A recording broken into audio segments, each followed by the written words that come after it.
गुरुनिवेशरमणीयदर्शनं मन्दहासरुचिरां ननाम्बुजं पूजितं सुरनरोत्तमे मृदा धर्मनन्दन् विचिन्तये श्री स्वामी महाराज जय श्री हरि कृष्ण महाराज जय। બધા ભક્તોને જય સ્વામિનારાયણ, જય શ્રી કૃષ્ણ. આજે આપણે 68મો ભાગ જોઈશું. આગળના ભાગમાં આપણે છેલ્લે 101 અને 2 નંબરના શ્લોક આપણે જોયા હતા. એમાં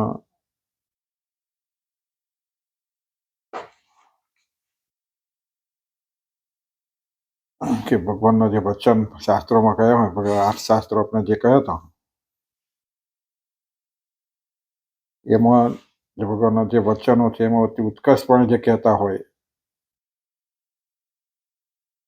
અને અપકર્ષ કહેતા હોય, અપકર્ષ કરતા જે વચનો છે એ પ્રધાનપણે માનો શ્રી કૃષ્ણને. અને બીજું છેલ્લે આપણે કે શ્રી કૃષ્ણ ભગવાનની ભક્તિ જે કરીએ એ ધર્મે સહિત કરવી એ સર્વશાસ્ત્રનું રહસ્ય છે. આજે આપણે ત્રીજો 103 નંબરનો શ્લોક જોઈએ. ધર્મો જ્ઞેય સદાચાર શ્રુતિ સ્મૃતિપપાદિત મહાત્મ્ય જ્ઞાન યુગપુરી સ્નેહો ભક્તિ ચ માધવે. એનો અર્થ થાય છે અને શ્રુતિ સ્મૃતિ તેમણે પ્રતિપાદન કર્યો એવો જે સદાચાર તે ધર્મ જાણવો અને શ્રી કૃષ્ણ ભગવાનને વિશે મહાત્મા જ્ઞાને સહિત જે ઘણો સ્નેહ તે ભક્તિ જાણવી. સદાચાર એટલે શાસ્ત્રોમાં જે શ્રુતિઓ અને સ્મૃતિઓમાં અંદર જે સદાચાર કહેલા છે એને ધર્મ જાણવો, એ રીતે રહેવું, એ રીતે વર્તવું, એને ધર્મ જાણવો. અને મહાત્મા જ્ઞાન સહિત જે ભગવાનનો સ્નેહ પ્રીતિ અને ભક્તિ જાણવી.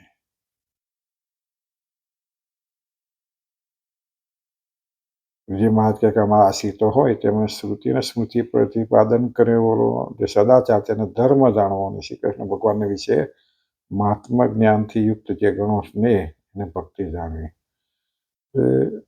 મહાત્મ્ય સહિત જ્ઞાન હોય તો એમાં ભગવાનમાં પ્રીતિ થાય, અને પ્રીતિ થાય એટલે ભક્તિ થઈ.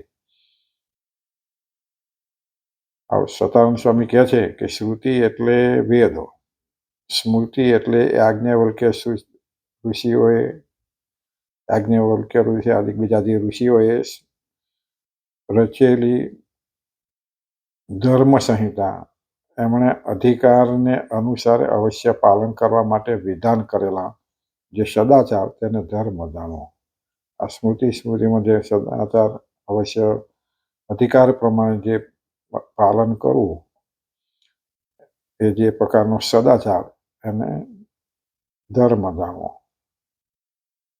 સદાચાર એટલે લોક તથા શાસ્ત્રથી વિરુદ્ધ ન હોય એવો જે આચાર તેને ધર્મ જાણવો. સદાચાર એટલે કે છે લોકો અને શાસ્ત્રોની વિરુદ્ધ ના હોય એવો જે આચાર વ્યવહાર વિચાર એને ધર્મ જાણવો. શાસ્ત્રોએ જે કહ્યું હોય, શાસ્ત્રોમાં જણાયું તો લોકો જે માન્યતા હોય એની વિરુદ્ધ જે કરો એને સદાચાર ના કહેવાય. એને અને શ્રુતિ અને સ્મૃતિની અંદર પ્રતિપાદન કરેલો જે સદાચાર છે એની અંદર જે આચાર બતાવેલો છે લોકથી જો વિરુદ્ધ હોય તો તે સદાચાર કહી શકાય નહીં. સ્મૃતિને કે અંદર પણ જે આચાર બતાવેલો હોય એ લોકથી જો વિરુદ્ધ હોય તો એને સદાચાર કહેવાય નહીં. અને જે આચાર લોકમાં પ્રચલિત હોય અને જો શ્રુતિ અને સ્મૃતિઓથી વિરુદ્ધ હોય તો સદાચાર કહી શકાય નહીં. એ રીતે આચારને વિચાર લોકોએ પ્રચલિત હોય, લોકોમાં પ્રચલિત હોય, પણ શ્રુતિ અને સ્મૃતિથી વિરુદ્ધ હોય તો પણ એને સદાચાર ન કહી શકાય. શ્રુતિ સ્મૃતિ શાસ્ત્રોમાં હોય પણ છતાંય લોકોના આચરણમાં ના હોય તો એ સદાચાર ન કહેવાય. અર્થાત લોકમાં પ્રચલિત હોય ને શાસ્ત્રોથી પણ વિરુદ્ધ ન હોય આવો જે સદાચાર તે જ ધર્મ જાણવો. શાસ્ત્રોમાં લખેલું હોય અને લોકોમાં પ્રચલિત હોય તો એને એવું જે આચાર છે એને સદાચાર કહેવાય છે. વળી કેવળ વેદથી ધર્મનો નિર્ણય કરી શકાતા નથી, કારણ કે વેદની અંદર તો જે મનુષ્ય જેવા સત્વ આદિ ગુણોથી યુક્ત હોય તેને અનુસરીને જ સમગ્ર વિધાનો કરેલા હોય છે. વેદોની અંદર જે બધા નિર્ણય હોય બધે કઈ ધર્મનો નિર્ણય કરી શકાતો નથી. એકલો વેદોથી ના કરી શકાય, કારણ કે વેદની અંદર જે મનુષ્ય જેવા સત્વાદિક ગુણોથી યુક્ત હોય તેને અનુસરે સમગ્ર વિધાનો કરેલા હોય. સત્વ ગુણ પ્રધાન હોય મનુષ્યનું જે આચરણ હોય થતું હોય એ પ્રમાણે એનો વિધાનો કરેલા હોય. કેટલાક વિધાનો સત્વગુણી મનુષ્યને માટે હોય, કેટલાક વિધાનો રજોગુણી મનુષ્ય માટે હોય, કેટલાક વિધાનો તમોગુણી મનુષ્યને માટે હોય. જેમ કે વેદની અંદર એક શેન યાગ વર્ણવેલો છે. એ યાગની અંદર જો વિધિપૂર્વક બાજ પક્ષીને ઊંઘવામાં આવે તો પોતાનું શત્રુ જ્યાં હોય ત્યાં જ મૃત્યુ પામી જાય છે. આ વિધાન સત્વગુણી મનુષ્યને માટે નથી. આવું એક વિધાન કે છે વેદની અંદર આવે કે જેને શેન યાગ કહેવાય છે. એ શેન યાગ એટલે એને જો વિધિપૂર્વક બાજ પક્ષીને ઊંઘવામાં આવે કે છે તો એનો શત્રુ જ્યાં હોય ત્યાં જ મરી જાય છે. આ વિધાન સત્વગુણી મનુષ્ય હોય જે સારા આચરણવાળા મનુષ્ય છે એના માટે આ વિધાન નથી, તમોગુણી માટે છે. આ વિધાન તો રાગી એવા તમોગુણ પ્રધાન મનુષ્યને માટે છે. આ રીતે વેદ એક વિશાળ સમુદ્ર છે. એ વેદરૂપી સમુદ્રમાંથી જેને જેટલી યોગ્ય હોય એટલું જ ગ્રહણ કરવા યોગ્ય છે. વેદની અંદર આ રીતે બધું બતાવ્યું છે. આપણે પેલા શાસ્ત્રોમાં આવે છે કે ભાઈ એમાં સત્વગુણ પ્રધાન યજ્ઞ કરવા, રજોગુણ પ્રધાન યજ્ઞ કરવા અથવા તો યજ્ઞની અંદર પશુ પંખીને ઊંઘવામાં આવે એવા પણ યજ્ઞો ઘણા કે છે બતાવ્યા છે. તો કે એ કોના માટે? જે આસુરી પ્રકૃતિવાળા હોય અથવા તમોગુણ પ્રધાન હોય એના માટે છે.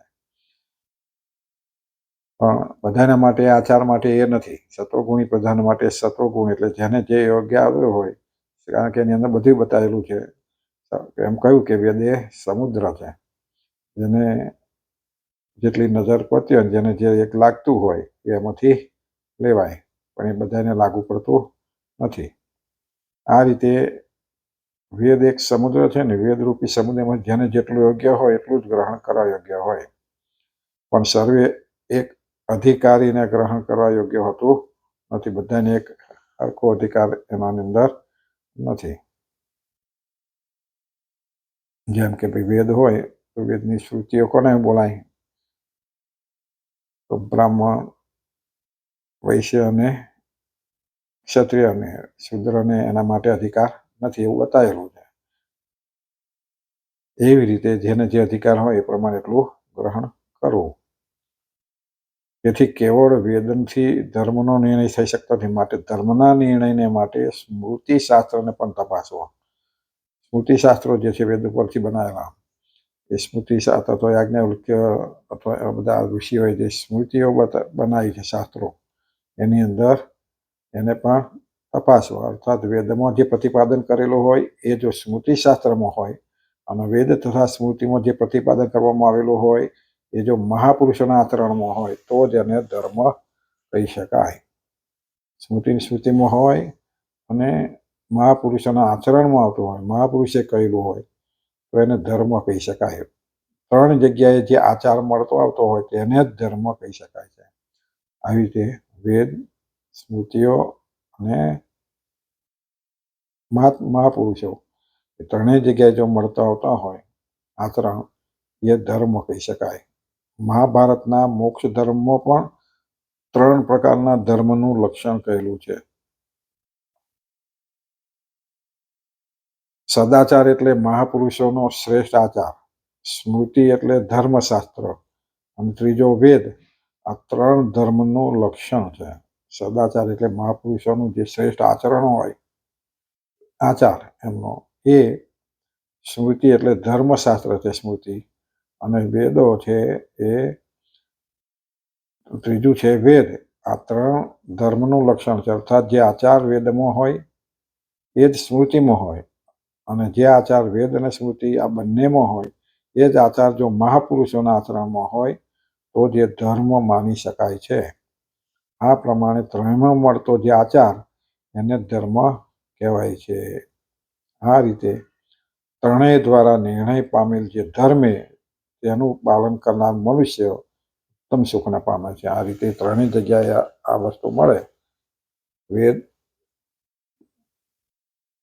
શ્રુતિ સ્મૃતિઓ જે છે, શ્રુતિઓ એમાં અને મહાન પુરુષોના આચરણમાં ત્રણેય જગ્યાએ મળતો આવે અને નિર્ણય જે પામે અને ધર્મે તેનું પાલન કરનાર જે ધર્મે નિર્ણય પામેલ જે ધર્મ તેનું પાલન કરનાર મનુષ્ય ઉત્તમ સુખને પામે છે.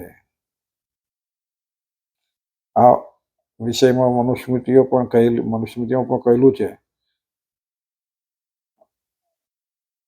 સ્મૃતિમાં કહેલા ધર્મનું આચરણ કરનારો મનુષ્ય આ લોકમાં મોટી કીર્તિને પામે છે અને મરીને ઉત્તમ સુખને પામે છે. અર્થાત ધર્મ જ સર્વે સુખનું મૂળ છે. ધર્મ જે સર્વે સુખનું મૂળ છે. સ્મૃતિઓમાં જે ધર્મો કહેલા હોય એ પ્રમાણે આચરણ કરે તો આ લોકમાં કીર્તિને પામે અને મરીને ઉત્તમ સુખને પામે છે.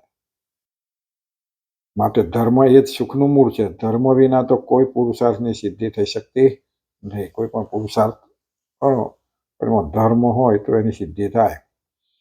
માટે શ્રુતિ, સ્મૃતિ અને મહાપુરુષોના આચરણ દ્વારા ધર્મનો નિર્ણય કરીને દેશકાળને અનુસારે ધર્મનું પાલન આવો અભિપ્રાય છે આ શ્રુતિઓમાં.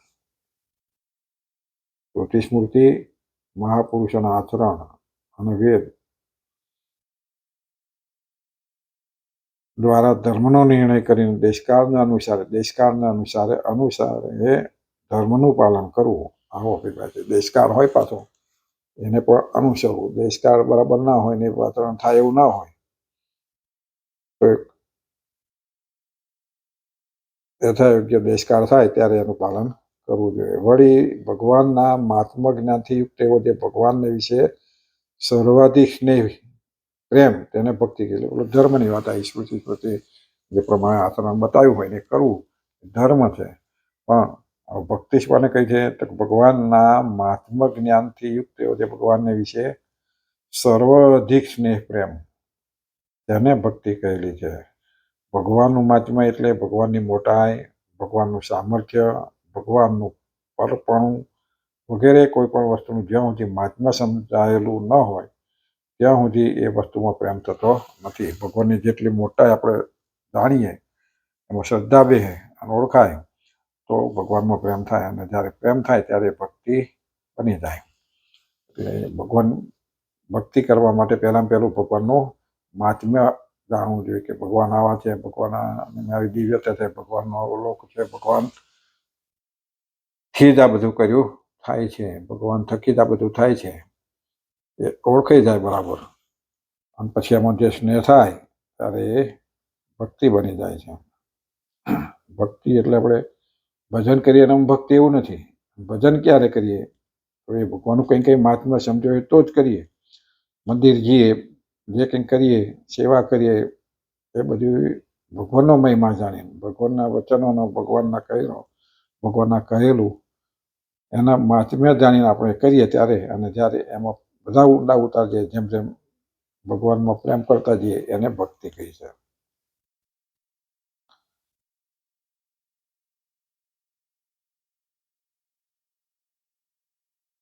ભગવાનનું મહાત્મ્ય એટલે ભગવાનની મોટાઈ, ભગવાનનું સામર્થ્ય, ભગવાનનું પરપણું. કોઈ પણ વસ્તુનું જ્યાં સુધી મહાત્મ્ય સમજાયેલું ન હોય ત્યાં સુધી એ વસ્તુનો પ્રેમ થતો નથી. જ્યારે વસ્તુનું યથાર્થ મહાત્મ્ય સમજાય ત્યારે જ એ વસ્તુમાં ભાવ ઉત્પન્ન થાય છે આપણને. ભગવાન તો સર્વે થકી પર રહેલું એવું જે અક્ષરધામ તેના થકી પણ પર છે. ભગવાનનું જે ધામ છે એનાથી પણ ભગવાન પર છે, એથી પણ ઉપર છે. અને ભગવાન અક્ષર, કાલ, માયા આદિ સર્વેના નિયામક છે. આ બધાના નિયામક, ચલાવનારા, બનાવનારા એના નિયામક ભગવાન છે. સ્વતંત્ર સર્વ ઐશ્વર્યોથી સંપન્ન અને સર્વ પ્રકારે ઉપાસના કરવા ગયા. પોતે સ્વતંત્ર છે. એક પરતંત્ર કોઈનાથી પરતંત્ર કોઈ દબાયેલા કોઈના કયામાં નથી, સર્વના નિયામક છે, ઐશ્વર્યથી સંપન્ન, સર્વ પ્રકારે ઉપાસના કરવા યોગ્ય છે. ભગવાનની મરજી વિના તો એક પાંદડું પણ ખરવા સમર્થ નથી. ભગવાનની મરજી સિવાય કશું પાંદડું આપણે ગાઈએ છે ને, મારી મરજી વિના કોઈથી તળનું ન ઉડાય, મારી મરજી વિના ઘરનું પાન પણ હલી શકે નહીં, તળનું પણ ઉડી શકે નહીં. જે કંઈક આપણે કરી શકીએ છીએ એમાં રહીને ભગવાન કરાયેલા છે. ભગવાને આપણને શક્તિ આપી છે, શક્તિ પ્રેરે છે, એનાથી આપણે કરી શકીએ છીએ.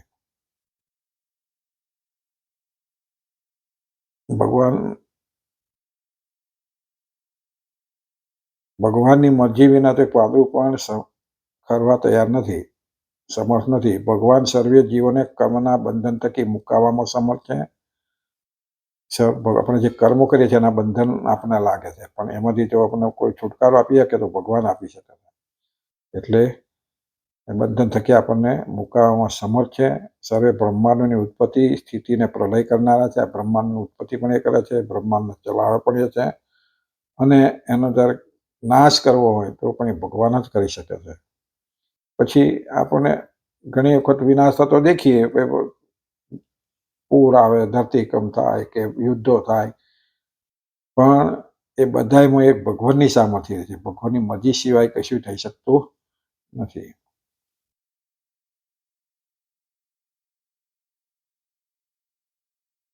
સૂર્ય ચંદ્ર પણ જે ભગવાનની આજ્ઞામાં રહીને હંમેશા વિચરણ કરે. સૂર્ય ચંદ્ર અથવા નક્ષત્રો, તારાઓ બધા જે બધું કહીએ છીએ વિશ્વમાં જે કંઈક બ્રહ્માંડમાં જે થાય છે એ ભગવાનની આજ્ઞામાં રહીને બધું થાય છે, ભગવાનની મરજીથી થાય છે. હંમેશા વિચરણ કરે છે. પણ સૂર્ય ને ચંદ્ર રાત દિવસ એ ચાલ્યા જ કરે છે ને, રાત દિવસ થયા જ કરે છે. સૂર્ય સવારમાં આ બાજુથી ઉગ્યો હોય તો જો માથું જાય, રાતે કઈ જતો આપણને ખબર નહીં. બીજી દુનિયામાં, બીજી પાછળના ભાગમાં ત્યાં થાય સવાર, ત્યાં દિવસ રાત થાય. એમ સતત કોઈ દિવસ એવું થયું કે ભાઈ 2 દિવસ સૂર્ય ના ઉગ્યો, મહિનો સૂર્ય ના ઉગ્યો, ચંદ્ર ના ઉગ્યો કે ના થયો, એનું જે વિચરણ છે સતત અવિરત ચાલ્યા જ કરે છે. પણ ભગવાનની મરજીથી ગમે તેમ દોડતા નથી, ગમે તેમ અટકી પણ જતા નથી. ભગવાને જે કહ્યું છે એ પ્રમાણે જ એની આજ્ઞામાં એ ફર્યા કરે છે. સમુદ્ર પણ ભગવાનની આજ્ઞામાં રહીને પોતાની મર્યાદા ઓળંગતો નથી. સમુદ્ર પૃથ્વી પર છે તો શાસ્ત્રોમાં તો એમ કહ્યું આપણે કંઈક સમુદ્રથી તળ આપણું પર્વત આટલો છે, આપણું સ્થળ આટલું ઊંચું છે, પણ શાસ્ત્રોમાં તો પૃથ્વીના તળથી સમુદ્ર ઊંચો છે એમ કહ્યું છે. તમે સામાન્ય રીતે જુઓ દરિયા કિનારે જઈને તો દૂર નજર કરશો તો સમુદ્રનું પાણી આપણને ઊંચું આમ દેખાશે, આપણે જે ઉભા છે એના કરતા કેટલું ઊંડું સુધી અગાધ પાણી હોય છે. પણ એની મર્યાદા તોડીને શહેરમાં કે આગળ પૃથ્વીમાં ઘૂસી જતો નથી. એ જ્યારે કંઈક એવું થાય, ભરતી ઓટાવે ત્યારે થાય, તો ધરતીકંપ થયો જ્યારે એ થાય ત્યારે પણ એવું કંઈક થાય, પણ સમુદ્ર એની મર્યાદા ઓળંગતો નથી ને કે બધાને બોળી નાખે. એ પણ ભગવાનની આજ્ઞામાં રહી વર્તે છે. બ્રહ્માદિક દેવતાઓ પણ હંમેશા ભગવાનની આજ્ઞામાં રહીને જ પોતાનું કાર્ય કરે. બ્રહ્માંડના જે કંઈ દેવતાઓ દેવીઓ છે બધા એ ભગવાનની આજ્ઞામાં રહીને જે પ્રમાણે કહ્યું હોય એ પ્રમાણે કર્યા કરે છે. આ પ્રમાણે ભગવાનનું મહાત્મ્ય જેમ છે એમ જો જાણેલું હોય તો જ ભગવાનમાં સ્નેહ થાય. અને જ્યારે એવું બધું જાણીએ તો એ ભગવાનની મોટાઈ ઓળખાય, અને મોટાઈ ઓળખાય એટલે ભગવાનમાં પ્રેમ થાય. આવો જે મહાત્મ્ય જ્ઞાનપૂર્વકનો જે સ્નેહ તેને જ ભક્તિ કહેવાય છે. કારણ કે પછી એમાં આપણને સ્નેહ થાય એટલે ભગવાનના કહ્યા પ્રમાણે આપણે વર્તવાનું મન થાય.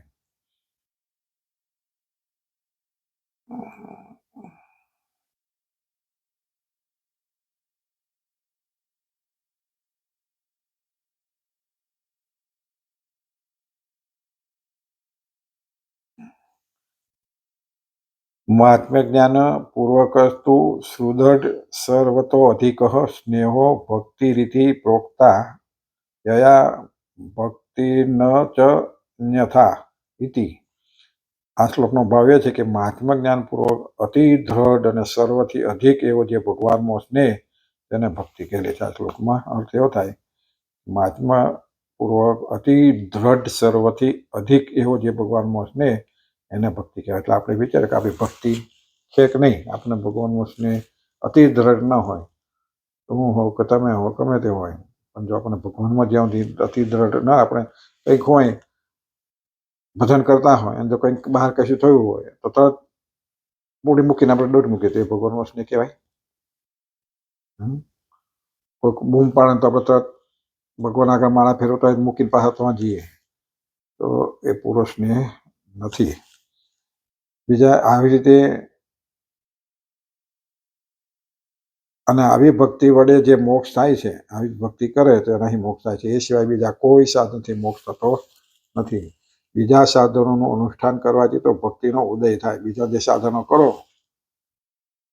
જપ તપ જે કંઈ કરો, તો બધાના અનુષ્ઠાનો કરો. આટલા અનુષ્ઠાન એટલે હું વ્રત કરીશ, આ કરીશ, તે કરીશ, અને પ્રમાણે જે કહ્યું એ પ્રમાણે કરું, એના અનુષ્ઠાન કહેવાય. તો એનાથી ભક્તિનો ઉદય થાય. પણ એ રીતે અનુષ્ઠાનો જે કરો એ પણ ખંતથી અને કયા પ્રમાણે થાય તો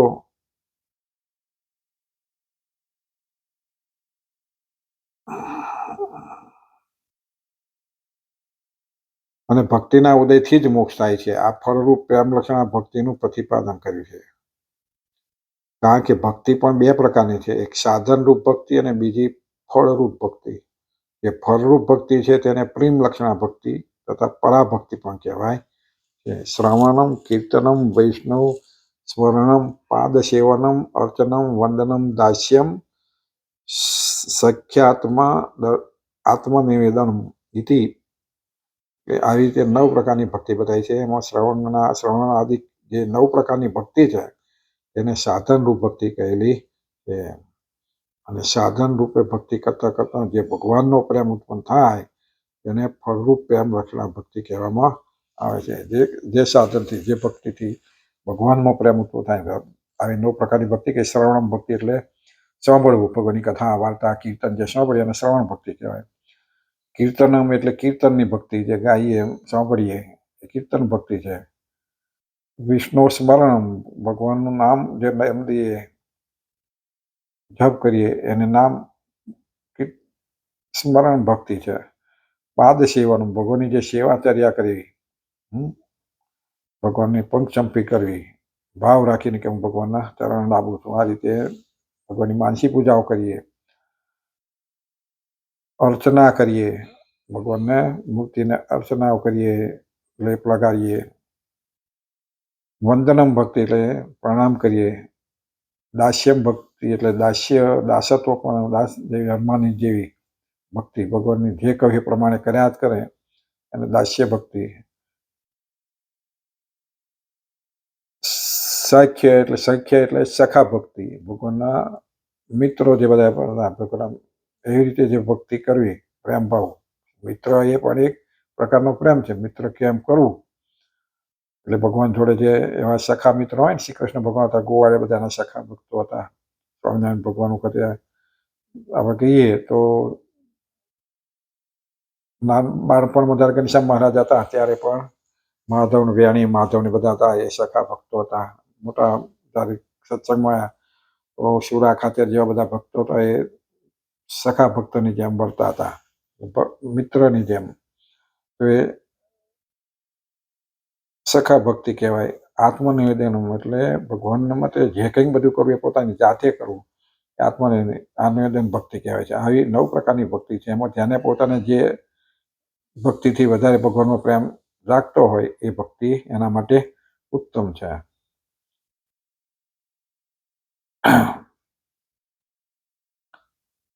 ભગવાનમાં પ્રેમ ઉત્પન્ન થાય છે તેને ફળરૂપ તથા પ્રેમ લક્ષણા ભક્તિ કહેવામાં આવે છે. આવી ફળરૂપ પ્રેમ લક્ષણા ભક્તિ તો ભાગવતમાં ગોપીઓ વિશે મોટે ભાગે વર્ણવેલી છે.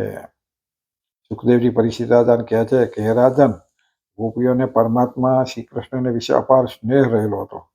તેથી ગોપીઓને જ્યાં સુધી ભગવાન શ્રી કૃષ્ણના દર્શન થતા ત્યાં સુધી જ આનંદ રહેતો. અમને એટલો બધો પ્રેમ હતો કે ભગવાનને ન દેખે તો વિવળ થઈ જતા.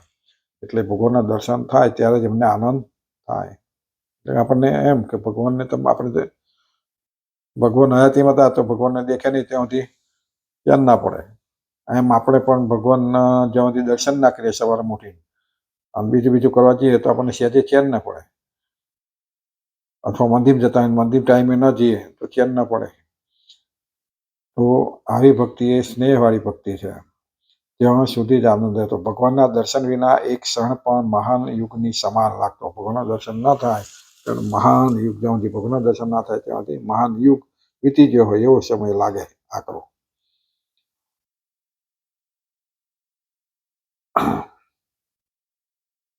વળી ગોપીઓ બ્રહ્માને પણ ગાળો દેતી હતી કે હે બ્રહ્મા, તારી બુદ્ધિ ઓછી છે.